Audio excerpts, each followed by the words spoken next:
I had been a cop for 10 years and had worked my way up through the ranks. There had been bad days, sure, when the cases and the tragedy of it all had felt to be too much. But I lived for my job. And then one August night, it all went wrong.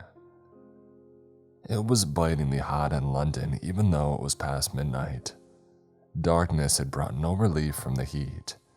It felt more oppressive to me, and it was making it hard to breathe.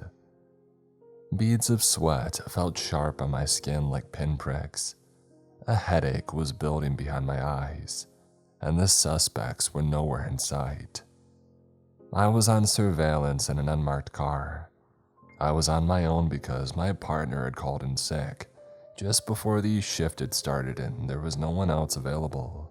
This was not good practice, but budgets had been cut again, and all the spare bodies were stretched thin. There had been a brutal murder in the West End. A riot was spreading south of the river. I wiped a sweat from my eyes and stared at the warehouse. One of my informants had told me that it was being used for storing stolen high-end electrical goods. No arrests would be made tonight. I was there to take photographs that would build a case against certain individuals that the snitch had named. I checked the time again. I had been there for more than 3 hours and doubt was setting in. Had I been sold a lie? It wouldn't be the first time. I was considering radioing in that I was abandoning the surveillance when a car appeared at the end of the road. My vantage point was shrouded in darkness. The streetlights around me were all broken. The ones closer to the car, which was now driving slowly towards the warehouse entrance, were dim and flickering, but they gave me enough light to capture the car's license plate and the face of the man behind the wheel. The car came to a halt. The front passenger door opened and another man emerged. "A smile for the camera," I whispered to myself, smiling for the first time that night. He popped the boot of the car and started lifting out boxes. The laptops, watches, and headphones which this operation centered around were not bulky items in themselves, and if my suspicions were correct, there were tens of thousands of pounds of stolen property in the boxes the two men were now carrying over to the warehouse. They would be sold on in the next few days and shipped out to their new owners. Profits would roll in. As I watched, the warehouse door rattled open. I focused the camera to capture whoever had opened it. Before I could, I heard another car approaching at speed. It braked hard, halting right next to the half-open door and the men with their haul. Two figures leapt out of the new car and I saw what they were carrying. Like most British police officers, I was not armed, so I held back from intervening, long enough for the crack of a weapon being discharged to cut through the night. One of the men who had been moving the boxes towards the warehouse fell, clutching his stomach. The other was running, and the warehouse door was being snapped shut. All the stolen goods were on the ground, but only for seconds. The newcomers holstered their weapons and picked the boxes up, threw them into the car and clambered back in. They were still closing the doors when the car began to reverse at speed. I put the camera down, called the incident in, requesting paramedics along with armed backup. From the way the man on the ground was not moving, I had the sickening feeling that it was too late for him. And if the other car made it into the surrounding warren of back streets, none of which were covered by CCTV, then his killer would get away. I made a snap decision. I set off in pursuit. Adrenaline was rushing through my veins, a sweat running down my face. I clamped the wheel tighter and accelerated. My target was screeching a sharp right turn and heading down a side street. The tarmac was pitted and my bones felt that they were rattling as I followed. The street was narrow and lined with industrial buildings. The windows were covered with grills and the walls were a riot of graffiti. The police car was old and badly maintained, another result of costs being slashed, and I struggled to keep up. They were getting away. "No way," I growled, and I put the pedal to the metal and fixed my sights in the fleeing car. I did not see the other car coming. Not until the bonnet flashed out of the intersection ahead. I slammed the brakes on, but it was far too late. We collided at speed.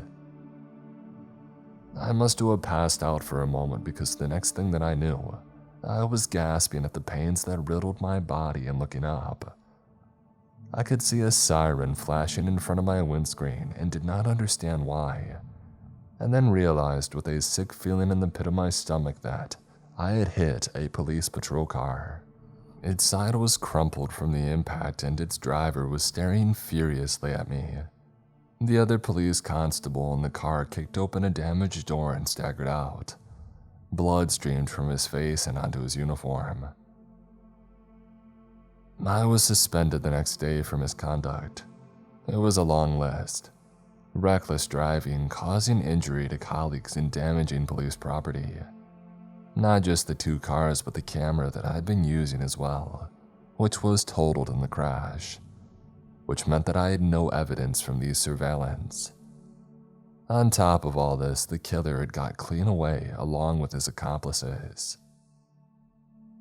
The suspension dragged on for months while the internal wheels turned very slowly, and I knew that the brass wanted me to resign.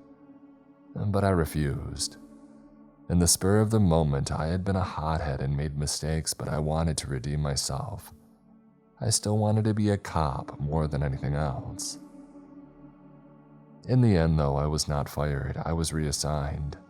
I was told that I would be working on my own, investigating cold cases. I was based in a police station in the capital that I had never been to before. From the filthy looks that I got from the desk sergeant as I signed in for my first shift, it was clear that my lousy reputation had preceded me. My new office was in the bowels of the station. It was cramped and dusty, and within minutes, I noticed the dark blur of a rat scampering between the filing cabinets. These were ancient, with faded paper labels on the front of each drawer. The first one that I opened got stuck halfway out because there were so many files inside. The digital age had clearly yet to reach down here. The instructions from my superiors were to work through the cases on file and investigate those that I believed could be solved. I retrieved a number of files at random and began to raid through them. It soon became clear at the thankless task I had been handed. There were crimes without any credible suspects back when the cases had been fresh. One where the main witnesses had been declared medically unfit to assist with any further inquiries, according to a later note added to the file. Others where witnesses had passed away. Every yellowing page I turned presented me with another brick wall. A tension headache beginning to pulse, I opened the last of the files that I had taken out. It was a missing persons case from 1999. My headache was forgotten as I began to read it. Laura Wilson, aged 21, was reported missing from her halls of residence at the University of London. According to her friends and lecturers, she was a bright, engaged student with a promising future. Initial inquiries focused on an unidentified older male who was seen talking to Laura on the night of her disappearance. No trace was found of Laura or the male. There was a photograph of the missing woman attached to the page. She had shoulder-length blonde hair and an open smile. All in all, I had the impression that she had been a young person with everything to live for her. I continued working through the file, and by the time that I reached the end, I had made a decision. I was going to do everything in my power to find out what had happened to Laura. According to the file, her parents had passed away before she went to university, and I couldn't find any mention of other relatives, so I began by contacting the woman who had initially reported Laura missing. She had been on the same course as Laura and had lived across the corridor from her. The contact details on file were out of date, so I tracked her down via a professional profile online and sent her proof that I was a police officer to reassure her. We met at a cafe later that day. Jane Mitchell was now in her late 40s and working as a management consultant. Once we had settled into a corner table with our coffees, I asked her to tell me about Laura, and she answered without hesitation. She was my best friend and I loved spending time with her. She was acing her course and already had offers for work. So there's no reason that she might have chosen to walk away from everything, I asked. Jane shook her head in answer and then looked down at her coffee. She seemed to have something on her mind. "A penny for your thoughts?" I asked. After a moment's consideration, she asked a question of her own. "I thought the police had given up. Why are you looking for her after all this time?" "Because it does not matter how long has passed," I answered. "She deserves justice." Jane hesitated and then took out her phone and checked it. "Oh, I'm really sorry. I have an urgent message from a client. I gotta go." I gave her my work and personal contact details and thanked her for her time. There was more I knew, something that she wasn't telling me. But she clearly wasn't ready to do that, so had made her excuses and left. After 25 years, I didn't think a few more days would make a difference, so I was prepared to be patient. I returned to the station and spent the rest of the shift trying to check the system for other people with a similar profile who had gone missing at the same time as Laura, but the records were a mess and it was hopeless. I signed out at 6 and drifted home through the bustling streets, feeling alone in a city of 9 million souls. I had been married once, but my focus on my career had driven my wife away. As I went into a metro supermarket to buy a meal for one and a bottle of cheap white wine, I was haunted by regrets. Arriving back at my cramped flat, I was opening the wine, not caring that it was warm, when my phone pinged with a message. It was from Jane. "I'm sorry, but I was not honest with you earlier. Laura contacted me last year to tell me that she wanted me to know that she was okay. She asked me to keep this to myself and said that we couldn't meet. I had 1,000,001 questions, but was so relieved that I respected her wishes. I called her after we met and told her what was happening. She wants you to leave her alone." I put the glass of wine down untouched. My years in the police force had left me cynical, and though I wanted to believe this cold case could be closed, I needed more. I messaged back. "I need to see Laura in person, only option on the table." The display showed that Jane was still in line, but there was no reply. I poured the wine back into the bottle, put that in the fridge, and microwaved the meal. It was foul, and I scooped most of it into the bin. The glamorous life of a renegade cop, I thought with a grin, and I started to flick through the channels while I waited to see if Jane would get back to me. It was well after 11 and I was watching an old horror movie that I had seen a dozen times when my phone pinged. It was from Jane. The message read, "Laura has agreed to meet you. Be outside your flat in 10 minutes. I acknowledged the message and stepped out into the night. Some professionals who are not on the big bucks live in up-and-coming areas. My street was on a steady downwards trajectory. Litter drifted along the road and music blared from windows. A dog fox-trotted past, glancing up to look at me and showing no fear, which I understood. It was more at home around here than me. I checked the time on my phone. It was 11:49. 10 minutes had passed by. I looked up at the sound of a car approaching. It was a sleek and dark limousine and definitely did not belong to anybody around here. It pulled up next to me and the chauffeur got out, went around to the back door and opened it for me. He called me sir twice in the process. I climbed in and settled into a seat that was way comfier than anything in my flat.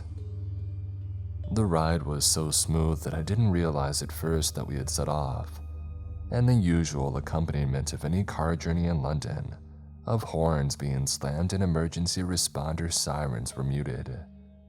30 minutes or so later, the car glided to a halt and the door was open for me. I emerged into a covered space, a lift door to my left. A couple of more stairs later and I stepped into the lift. There was a seat inside with a small table next to it. A vase with flowers sat on the table.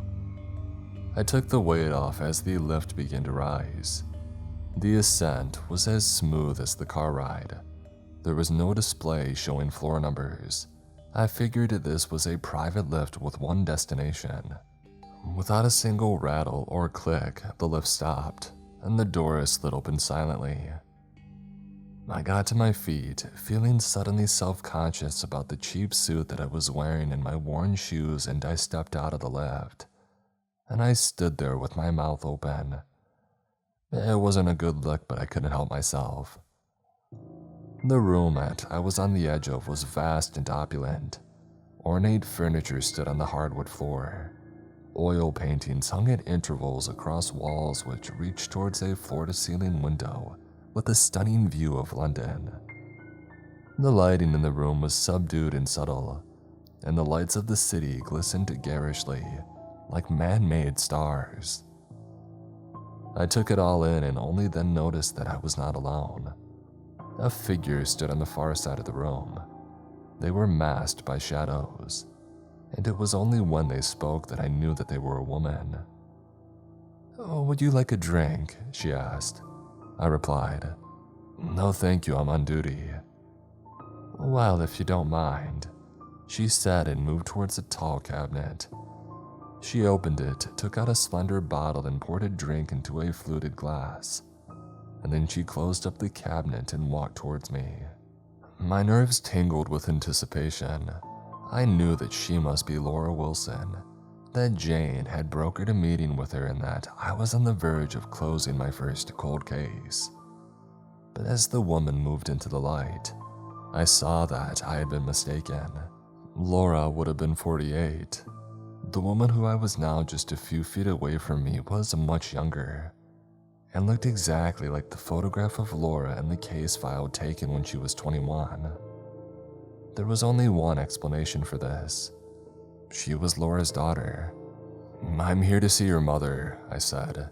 She smiled and said, "No, you are here to see me. I am Laura." "But you can't be," I told her. A new smile played on her lips. "There are many things outside your comprehension. Please take a seat while I explain. And if you change your mind about a drink, just let me know. You look like you need one." My mind was reeling and I was tempted to ask for a shot of vodka, but I said nothing and I sat in a high-backed chair as the woman who claimed to be Laura took a sip of her own drink.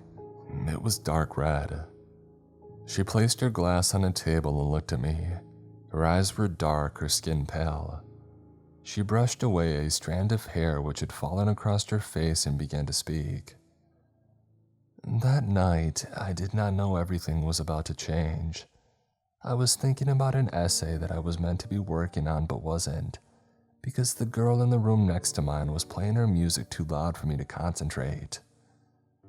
I went across the corridor to see Jane but stopped myself just before I knocked on her door, because I remembered that she had met somebody she liked and told me that she might be inviting him around. So I went for a walk instead, hoping that by the time that I got back it would be quiet. There were a few other people about, a couple on a bench kissing, a girl looking at her phone who I thought might have been crying, a jogger. Nothing out of the ordinary for a university town. But then I noticed a man walking towards me. He looked too old to be a student and too smartly dressed to be a lecturer. As he came closer, I glanced at his face and felt suddenly afraid. He was staring at me and smiling at his teeth. His teeth were jagged tips that made me want to scream. But there was no time. He moved so quickly towards me and then I felt pain spiking in my neck and darkness enveloping me. I must have passed out, and when I came around, I was lying on a sofa and he was there. We were in a suite at a 5-star hotel. I soon learned as he told me what he was. A traveler, a predator, a being who existed without regret. And he told me what he had done to me, how he had made me his companion. My emotions were raw over the nights that followed. I felt shame and hopelessness. I felt heartbroken. I grieved for the person that I had been and the future that I had lost, because he had stolen it from me. And then anger rose inside me and determination. I would not, I vowed, be his companion. I left the hotel and began to make my own way in the world. For many years, this was a brutal, almost feral existence. I was constantly on the move, breaking into buildings to sleep during the day and then keeping to the darkest places by night. Moment by moment, though, I dragged myself up. I worked online, began trading stocks and shares on the overseas markets. I was always anonymous or using false identities in my dealings. Over time, I built a fortune and settled here, in this penthouse apartment. This was hard, but not as hard as the decision to put aside my digital mask and reach out to the one person who I had really cared about all those years before. I wanted Jane to know that I had not been destroyed on that night, but that I had survived and in some ways thrived. She was shocked and of course wanted to see me, but I kept her at a distance for her own safety. I am not the woman that I was. I cannot be a friend no more than I can feel the touch of the sun on my skin. She paused and then seemed to be composing herself. I took a deep breath and asked, "And what of the man who attacked you?" She went over to a safe built into the wall. She opened it and removed a small, ornate box which she carried over to me. She lifted the lid and I saw the box held a gray ash-like material. I looked up at her and she said, "The vampire is dead. I drove a stake through his heart and I keep his remains close to ensure that he'll never rise again. I am no one's victim and now you know my story. I ask you to leave and go help those who need you." The car was waiting for me when I left. I asked the driver to drop me off miles from my home and I walked for hours lost in thought. It was close to dawn when I signed in at the police station and headed down to the basement. I couldn't mark the case officially closed, but in my heart, I knew there was nothing more here for the police to do. So I returned the file to the cabinet, burying it among the reams of paperwork. For the rest of that day, I went through more files, but nothing caught my attention. I was about to call it a day when an email from a senior office landed in my inbox asking for an update on my progress. I wished I could reply that I had found out that the undead posed no immediate threat to the people of London, but I still wanted to keep my job. So I retrieved a file that I had gone through earlier about a corporate fraud case and wrote a false update. Anything to get him off my back. After receiving a cursory reply, I signed out and I went for a drink. Alone. The next morning, I woke up feeling like garbage and with a vague memory of one drink turning into many. I was holding my third coffee of the morning when I signed in at the station, headed down to the basement and began taking files out of the cabinet. Apart from a spider crawling out when I opened it up, the third file I checked out looked more recent. There was only a smattering of dust and the text wasn't faded. The case was from 2018 and my hangover lifted as I began to read. Mark Turner, age 25, and Allison Jenkins, age 27, were living together in rented accommodation. Neighbors reported hearing an argument and called the police. When officers arrived, the door to the property was broken open and they found smashed furniture inside. There was no sign of the occupants and Turner and Jenkins had both been missing since then. Investigating officers are working on the theory that a domestic dispute turned violent, and Turner attacked Jenkins and potentially disposed of her body away from the scene of the crime before fleeing. That seemed a reasonable enough theory to me, especially when I studied pictures taken inside of the property. There looked to have been an explosion of violence. But as I progressed through the file, it became clear the investigation had soon stalled. So I decided to investigate, to do my best to find out what happened to Allison and Mark. Whether it was foul murder, a tragic accident, or some other chain of events, I would do my best to find the truth and close the case. There was no point going to the property. It would be rented out to new tenants by now. The file contained records from the couple's bank account at the time of the incident. The team would have been checking for withdrawals to identify a trail that they could follow. They had drawn a blank and after 2 weeks had stopped checking, but I decided to go out on a limb. I contacted the bank and after a frustrating hour on the phone, finally got through to someone who was prepared to tell me the account had not been closed down. I clenched my fist. This cold case had reignited. After battling my way through more corporate barricades, I got access to the up-to-date records. A withdrawal had been made from the account a week ago at a cash point. I made a note of the address and left the station bristling with determination. The cash point was a short, cramped ride on the underground away. It was inside a 24-hour shop. A metal box that dispensed cash for a fee in a corner near the tins of beans and soup and vegetables that had all of the goodness processed out of them.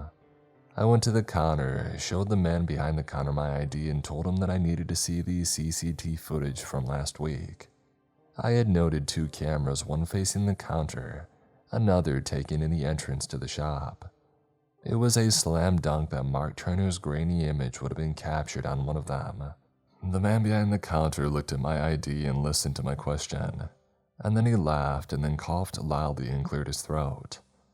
From the yellowing of his fingernails on his right hand and the sallowness of his skin, I'd already figured him as a heavy smoker, and the disgusting sounds coming from his throat confirmed this. "You've got to be kidding me, man," he finally said in a hoarse voice. "I can't be keeping footage from the cameras. I can't afford it. They record, sure, but I only have them because it makes the insurance cheaper. Might be able to show you what's been happening for the last couple of hours if you can wait while I try and work on which buttons to press." I counted to 10. London was riddled with security cameras. While it was true Big Brother was watching you more often than not, the pictures that were being taken were of such low quality that they were useless for law enforcement. Or, as in this case, the cameras were essentially for show. I did, though, have a picture of my own. Back at the basement, I had taken a photograph of Turner's photograph on my phone. I took my phone out and showed it to the shopkeeper, asking him if he had recognized the man. He studied it, putting a hand to his mouth as the sounds of another smoker's cough rattled inside him. And then he said, "Sure, I know him. He had been in a few times, always pays cash. Doesn't say nothing." I thanked him for his time and left the shop. If I had been a part of a team, I would have requested surveillance to be set up outside the shop, but I was an outcast operating on my own. I crossed the road and stood in the cover of a doorway. As I watched, customers came and went, all of them men on their own, some carrying bags crammed with tins when they left, some holding a bottle of spirits or wine or 6 packs of beer. Seeing their drawn, unshaven faces, their crumpled clothes, and the things they carried was like looking in a mirror. But then a new man appeared at the end of the street. Mark Turner had aged badly since the photo that I had seen of him had been taken, and he was edgy, his shoulders hunched, his gaze fixed on the ground. He did not see me skulking in the doorway and went into the shop. He came out 10 minutes later, clutching a grocery bag. I let him reach the end of the street and then stepped out and began to follow him. The road that he turned onto was busy. Taxis were being hailed, a couple were arguing. A drunk weaved on and off the pavement and muttered to himself, narrowly missing a woman on a bicycle who shouted at him to watch out. She had a camera on her helmet, and no doubt there would be footage online soon of the near miss gathering comments. This was all on the periphery. I was focused on Turner as he hurried along. He turned left into a narrow lane. Takeaway wrappers, cigarette ends, broken glass, and worse littered the ground. The lane grew even narrower as I followed behind Turner. We were in the shadow of a railway arch and the bustling city felt distant in this grim space. If Turner had looked back, he would have seen me, but thankfully kept on walking at pace until he had reached a battered doorway in a building that looked derelict. He took out a key and he let himself in. I could not imagine Turner was storing anything valuable in the building and wondered if he was living there. If he was guilty of murdering his partner, I would make sure he'd be moving to a jail cell for an extended stay. The London prisons were old and overcrowded. In some ways, a cell would not be too much of a step down from this hovel on a squalid lane. I paused, trying to decide what to do next, and I figured that calling it in was the right course of action. I took out my phone and swore under my breath when I saw that I had no signal in the shadow of the railway arch. If I went to a spot with reception and Turner had it out again, there was a risk that I could lose him, and that couldn't happen. I decided to go in. As I approached the door, the strip of sky that I could see overhead was streaked with red. It would be dark soon, another reason to get this done now. My hand shook as I pushed the door. I could feel the adrenaline rush, the razor's edge between excitement and fear. The door gave and I opened it slowly and moved inside. The building was a dank and open space. Brick pillars stood at intervals and the air tasted stale. I could see movement deeper into the building. As my eyes adjusted, I could just about make out through the gloom that it was Turner. He didn't know that I was there yet, so still I had the elements of surprise on my side. I started to walk towards him, but then I froze. Horror flared inside of me. There is a cage against the wall to my right. It couldn't have been more than 8 feet by 8 and rose all the way up to the low ceiling. The metal bars were inches apart and their pattern broken only by a slim metal door that was secured by an external padlock. Through the gaps in the bars, I could see that there was somebody in the cage. A woman. She was lying on a filthy mattress on the ground. There were pieces of raw meat and a bowl of water next to the mattress. I recognized the woman from her photograph. In that snapshot, Allison Jenkins had been smiling and carefree. But now she was trapped and treated like some kind of animal. Her eyes were half closed and she rocked from side to side. I moved closer and could see the sheen of sweat on her skin. She was clearly in distress, possibly feverish. I glanced over at Turner. He was still oblivious to my presence and was pacing up and down. Well, I would have to deal with him later. Handcuff him and throw him in the back of a police van personally. The SOB. But first, I needed to get Allison to safety. I went over to the door. Being a cop for years, I had learned a lot of skills that most people associate with criminals, and it took me less than a minute to pick the lock. I slipped the padlock off, placed it quietly on the floor, and then opened the cage's door. Allison's eyes flickered as she saw me. I whispered, "Hey, it's okay, I'm a police officer. I'm gonna get you out of here." Her mouth opened and she said something, but I couldn't make sense of her words. I lifted her to her feet as gently as I could. I could tell that she was burning up and incredibly upset. Supporting her, I led her towards the door that took us out and into the lane. Night had fallen while I had been inside. A full moon illuminated our progress as we stumbled forward. I was going to get Allison to somewhere safe where I had a signal and then phone for backup. Only she was becoming more distressed and kept looking up at the moon. Each time that she did, she recoiled as if somehow the moon was causing her pain. And yet still, her eyes were drawn right back to the moon. I tried to reassure her, but it was no use. She began to say, "The beast is close, so close. You have to leave me, I can't." And then she threw her head back and screamed. and pushed me away with a sudden strength that took me by surprise. I fell against a wall and the breath was knocked out of me. I could only stand there and watch as she began to change. Her skin seemed to be rippling before a thick dark hair began to break through. They grew longer and intertwined as they spread over her body. The sound of cracking, as if her bones were breaking, followed. And then the contours of her face twisted until I was no longer looking into the eyes of a woman. I was face to face with a wolf. It crouched low, arched its back, and I could see fangs as it began to snarl, and then it raised its head and howled at the moon which had ripped it from its human host. Fear spiked inside of me. I stared helplessly at the creature as it raced away into the night. Behind me, somebody cried out, "No, what have you done?"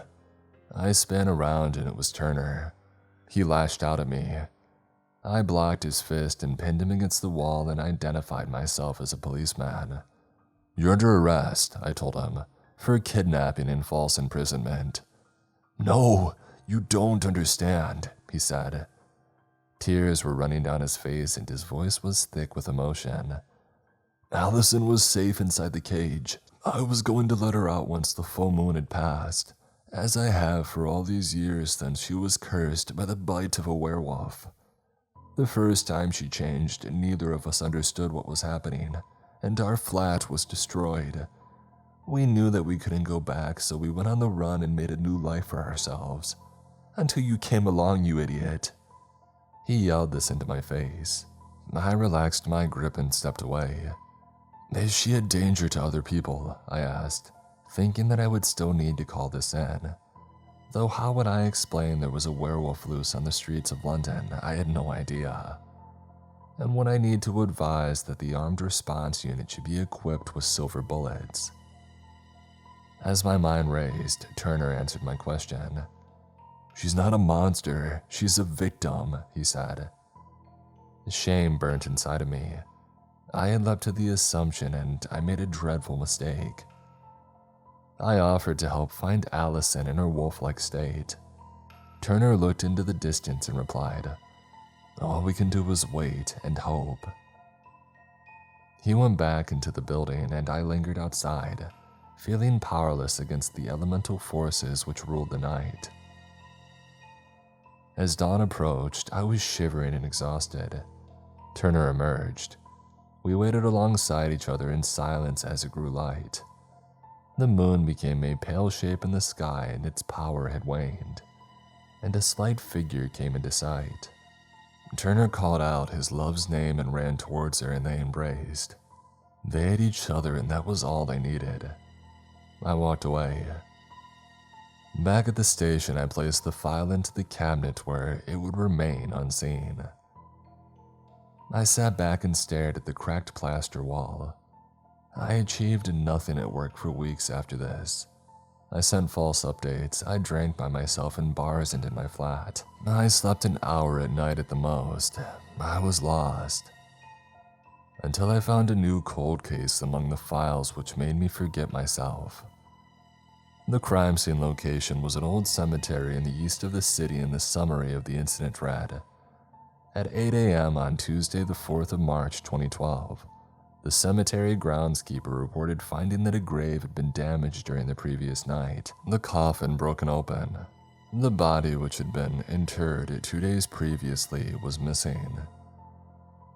The transcript of an interview with the groundskeeper followed, along with a statement from an undertaker. It was also noted that the deceased person had no known relatives. I reached the end of the file, my mind once more made up. This cold case of a body snatched in the night was now my priority. It was around midday when I arrived at my destination. The sky was slate gray. 2 tall stone pillars stood at the entrance to the cemetery. Time and the London rain had taken their toll on the stone. It was dark and crumbling away in places. The first graves I saw when I entered the cemetery were old. Some had lain there for more than 150 years according to the dates on the headstones that were still legible. A few of the headstones themselves had fallen and others were leaning, as if worn by age. A smattering of weeds grew amongst the graves, but from what I could see, the cemetery looked well tended, which gave me hope that there was still a groundskeeper working here. I walked on, following a path which meandered between rows of burial plots. The weathered wings of a stone angel rose over one grave. Close by, another had no marker apart from a flower pot from which desiccated stalks rose. Newer graves began to appear as well. The names and ages of the deceased and the love felt for them were clear in the inscriptions. A little further along, I saw a man crouched over with a trowel, working away to remove a tangle of weeds from in between two graves. A wheelbarrow with a spade, a flask, and dirty flecked waterproof coat stood on the path nearby. I went over and introduced myself. "Are you really a policeman?" the man asked. I showed him my warrant card and told him that I was investigating the body which went missing in 2012. He looked like he still wasn't convinced and said, "Seriously, I thought you had given up on ever trying to solve that." I explained that I had reopened the cold case and asked if he had known the man who had been groundskeeper at the time. A crooked grin appeared on his face. "Oh, you're looking at him, son," he replied. "I worked here for 40 years and it's a job that I take pride in. The only truly bad thing that ever happened was the desecration of Broughton's grave. That was evil, that was despicable." I knew from the file that Jonathan Broughton was the deceased whose remains were taken, and before I asked, the groundskeeper offered to show me the grave. After a frosty start, I had won him over. As he led the way, smoking a hand-rolled cigarette that he had had tucked behind his ear, I asked him to go over his recollections of the morning that he had discovered the crime. From the way that he spoke, it was clear the incident left a mark on him that he still felt keenly to this day. His retelling matched the written record, so I asked if he had seen anybody suspicious before the grave was robbed, or if there had ever been a similar incident before or after. He answered no to everything and then halted and pointed out the grave. Jonathan Broughton's headstone was lying on the ground in the middle of the grave, but it had not fallen and been left. It had been carefully set in the earth and was bordered by plants. The groundskeeper scratched at the white stubble on his chin and said, "No one seemed to know what to do after the police had gone, so I took it onto myself to tidy up the mess, to make a decent memorial to a decent man. Not that I knew him personally, but I knew of him. He lived in the mansion house that overlooks the far end of the cemetery. It used to be a lovely building, but it's fallen into disrepair since he died." I thanked him for his time and headed for the mansion house to see if I might find anything useful there. After crossing the cemetery, I left by a small gate that closed with a latch. There was no lock that I could see. Set back from the road, the mansion house dominated the view. It must have been a grand sight once, but now it was an eyesore. Its brown stone walls were blackened and scarred. Its windows were boarded up with plywood, which had grown filthy and worn over the years as well. Fallen leaves and weeds had claimed the grounds that I could see as I approached the front of the house. Moss sprouted from the guttering and had found its way into the ground in between the stone blocks. Left abandoned after its owner's death, nature was slowly claiming the building. I reached the door. That had been boarded up as well, but the plywood was curling away at the edges. I had learned nothing more out here, I knew, so I decided to force entry. I'd make sure the building was secure once I had finished, and more secure than it had been, which wouldn't be hard. It took me less than a minute to pull the plywood away. The door behind was clearly riddled with rot. 3 kicks and it gave way. I pushed aside the broken wood and stepped inside. It was dark and the air was heavy with the smell of damp.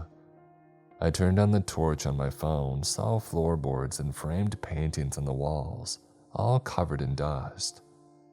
Spiders' webs hung down from the ceiling, long gray strands that swayed in the cold breeze that I had let in. I turned my head slightly to catch a breath of the fresher air, and then I moved forward. The spiders' webs brushed against my hair and face. All around me I could hear the groaning of ancient timbers and the floor creaking beneath my feet. And the ordinary world once more suddenly felt a long way away. If anything happened to me, nobody from the station knew that I was here or were expecting me back at a certain time, so no alarm would be raised, and a glance at my phone showed the signal had flatlined. I wasn't going to turn back though. Jonathan Broughton and the groundskeeper carrying his own burden deserved better. The hallway extended for a dozen paces before I reached the base of a winding staircase to my left. A sweep of the beam across these stairs showed cracks in the wood. It was an ascent that I didn't want to chance, so I turned right and followed the hallway until it ended in a closed door. I had no idea what was behind it. More dust, no doubt, I thought. More spiders' webs. I tried the door and it was unlocked. I opened it slowly and I stepped into the room, and I was about to raise the torch when something ran over my foot. I was so surprised that I dropped my phone, as the tail of a rat flickered out of view as I raced out of the open door. I laughed at my own stupidity. Here I was, a grown man and a police officer, being startled by a rat.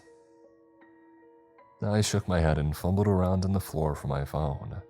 Darkness lay all around me, and silence, apart from my own breathing. And then I thought that I heard something. The wind, perhaps, finding its way in through an open window. I did not move, I just listened. And there it was again. A whisper. Quiet but distinct and coming from somewhere in the room. A voice saying, "Alone." My heart beating faster, my breathing sharper, I hurried to find my phone and did. As my fingers closed around the phone, the voice spoke again. "Alone," it said. "Alone, afraid, so cold in the grave." My hand shaking, I lifted the torch on my phone, pointed it in the direction of the voice, and I saw a man sitting in a tall chair in the corner of the room by an empty fireplace. He was filthy and painfully emaciated. His eye sockets were shadows in his face, and his graying skin was hideously shriveled. He wore what must have once been a smart suit with a shirt and tie, but these were now rags torn open in pieces. "Who are you?" I asked. "Broughton," he replied. "My name is Broughton and this is my home. I lived here all my life and left instructions on my death for me to be buried in the cemetery nearby. I remember I was in my bedroom and there was a pain in my chest. I fell and then there was nothing. Until I opened my eyes and found myself in a dark place. I screamed for help, but no one came. I was left alone, afraid, so cold in the grave. I couldn't stay there and fought my way free, smashing open the coffin and crawling out from the dirt. I came home then, and I came here where I had always felt safe." Tears had begun to run down my face as I listened, as a realization dawned. "You were buried alive," I said, my voice breaking. "Yes, and since then, I've lived off bugs I catch as they scurry by, and sometimes a rat. Though sometimes the rats, they feast on me." I shivered as I thought of the ordeal that he had lived through, and then I said, "I'm going to get you out of here and get you some help." "No, I'm too scared, too weak." I didn't want to force him to do anything that he didn't want to, but I couldn't just leave him. I walked over to him, knelt by him, and said, "I'm going to get somebody who cares deeply about what happened to you. I'm going to bring him here and we'll take it from there. Is that okay?" And after a moment, he nodded. I made my way back to the graveyard and told the groundskeeper what I had discovered at the mansion. I did not even have to ask him to return there with me. I left them together as dusk fell.